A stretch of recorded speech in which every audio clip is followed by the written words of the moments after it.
going to begin informal session now. We have the county capital update for 2015. Sukie Scheetz is with us, Director of Office of Management and Budget. Good morning. Good morning. By just a little, yeah. Steve, we provide you a status as of the end of the first quarter with regard to the county capital plan. Steve, you want me to run through some of it real quick, or do you want to hit on? Let me go down. I'll hit the highlights, and then you can come back with some of the changes we had to make. The vast majority of this is the same as what we discussed with the board in January. Those projects that were approved at that time are continuing forward, and there's been no real big change in that. There's only a couple there's one big change that I'll have Sukie address here in a minute. But other than that, it's pretty much status quo. We're adhering to the board's desire to not drop the cash balance in any of the outgoing years below $1 million. And by shuffling some projects around and moving some cash around, we're able to do that as the board had requested. I just hit some of the bigger highlight ones here. The Record Center domestic clerk project is still ongoing, still budgeted the same amount as we had originally planned, as the engineer's facility is also currently in the 2015 plan at the original amount as we have been approved. And we are planning in 2016, as we told the board last, to start looking at the domestic juvenile expansion up on Bower Road. So those are three really big projects that we are still ongoing. We kept in 2016 on the second page, we flipped to the updates. We had to push out the emergency generator projects. After we did the administration building here, we pushed that off from this year into next year, but we've been able to maintain that in the plan to add emergency generators to the Common Pleas courthouse down here in Batavia. Maybe Sukie can touch on the status of the vehicle replacements. We had to bump that up slightly due to the age of the fleet and the cost of the vehicles. We're working on a plan with ISD for keeping our technology current. You'll see that we lay it out at $150,000 per year. That will not hold. There's fluctuations in that on an annual basis, but overall, over the time frame of the next 4 or 5 years, we're trying to keep to 150,000 average in the plan. And then we get down into the major portion. The big changes are in the Board of Elections. We're maintaining the $280,000 for electronic poll books, which was we're still hoping to go out to bid for in 2015. And then the major change in the program is for Board of Elections for the voter system replacements. As the board recalls, the original current equipment, but we're doing that, we spread it out. Right, on Sukie, you're up on that. There was the issue, we had originally planned to do a portion of them every year. The issue came back from Board of Elections that you can't mix the equipment, so you have to upgrade all or none. The options they provided were to finance it or to pay in cash. Because we have it in the capital plan, all we needed to do was move it up. And as you saw on page 1 and with today's financials, I just did a $400,000 contribution from general fund that maintained our fund balance above $1 million. So we'll get all of the Board of Election equipment replaced this year. There's a contract that will need board signature, I'm assuming, Steve, that Steve will have for you in a week or so. And it's not even at the amount that they had originally estimated. It's $1,015,000 right now. And that'll replace all of the equipment for each one of the polling locations, as well as what they'll require over at the central office. Is there no subsidies from the Secretary of State? Not that I have heard on this one. I talked to CCAO at the meeting just the other day, and there is legislation being proposed to do just that at the state level.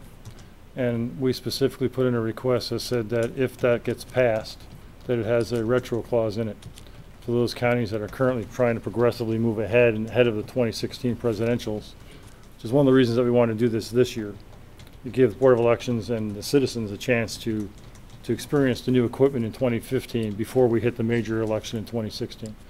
But anyway, their CCO is pushing for us to make sure that if that gets passed and any funding is available, we'll be able to apply for it retro. Is there any talk about what the useful life is of this I'm gonna have to defer to Steve on that one. He talked. The new equipment is probably 8 to 10 years the same as the original equipment. Unless they change, not them, but. Right. Unless the world changes, yes, unless the rules change. So how long has this equipment been in service? Help America vote ask. Oh, yeah, the Hava came in, Diesel. yeah, it's at least 14 years, yeah. So what's happening is that the current equipment is starting to fail, and we're running out of extras, and at the last election, some of the equipment failed on site, and we had to run around and move equipment around, so it has reached its current useful life. I give a lot of credit to the Board of Elections themselves, as well as the administration on Board of Elections, is they've worked really hard at getting this number down. The first numbers they hit us with were much higher than this. And Sukie and I met with them a few times, and they met us themselves, and they worked out an arrangement to get the price well down. So, I mean, I give them a lot of credit for that. They also have decided they've got the big high-speed scanners that are in the Board of Elections for follow-up and certification. They use the big scanners. The new equipment is so much better and faster that they dropped one. So instead of having 3 of them, they only need 2 of them now, and that's saved a significant amount of funding as well. Good. But it's not changing how we do things. I mean, it's No. not revolutionary. We're not doing iris scans or fingerprints, or No, it's not changing voter fraud or anything like that. no, sir. It's just replacement. Just replacement, and yeah, hopefully it'll be faster. The thing Now- that is a change is the other project, which Correct. is poll books. Electronic poll books will change the process, that's correct. Instead of having the signature books that Judy knows as well from working the polls, that'll be replaced entirely with an electronic system. And Sign a pad. you sign a pad, and that makes it much more efficient at an actual polling location. So you can actually have more precincts in a single polling location. So Board of Elections is looking at collapsing the number of locations, because the upfront process of getting people registered and getting their signatures and stuff is much quicker with the electronic poll book. So that's how they were able to get the numbers down. Correct. So they'll need less equipment. They will need less equipment and hopefully less polling places. Other counties which have already moved to the electronic poll books have been able to reduce 10% of their polling locations by combining precincts. Not precincts, people get confused. They're not reducing precincts, Right. but the actual physical polling locations. Consolidating the locations. Yes. You know, it's so antiquated that we're sitting there signing somebody's signature, where anybody could sign my signature, but a thumbprint would have Or taken something. care of any place in the United States. You can only vote once. One of the advantages I think I've heard of the poll books is that you can't vote twice the same day because it'll know. It'll know that. It'll know you've already voted In my precinct, electronically. You can't do that. I'm not sure that anyone really does that, but Oh, well, Just yeah, telling you, it they doesn't have. happen in my precinct. yeah. The other advantage is that the location for where you're supposed to vote is across the entire county at that point. So if you happen to go to the wrong polling location, the worker there can look you up easily, and it'll actually tell you where you should be, instead of having to go through the whole lookup list and process. And actually, the system will print off a little map for you if you really don't know where you need to go. It'll show you where you need to go. So hopefully it'll help that process as well. Anything else about the capital budget? We just want to give the board a current update, and You'll you're going to see $1 million coming up, which I wanted to make sure the board was aware of. Okay. What you have is the 2015 plan, what we've got committed so far, what's been spent through April 13th, and our balance of the plan. There are a couple areas where we are over, but there's going to be some areas where we absolutely will run under. One of the areas that will be under the plan will be the TID annual contribution, because we do have additional valuation in the RID districts, and those cover TID contribution first, and this just fills in the gap. Okay. So that should drop a little bit as those developments progress. Okay. Anything Awesome. else? Yes, sir. Okay. Keep up the good work. Thank you for your report. Thanks, Steve. Yep. That concludes our informal session. Do we have a motion to adjourn?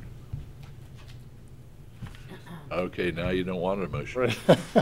Okay, so I will take the prerogative of the chair and adjourn this session. That's Thanks the informal for part. joining us. God bless.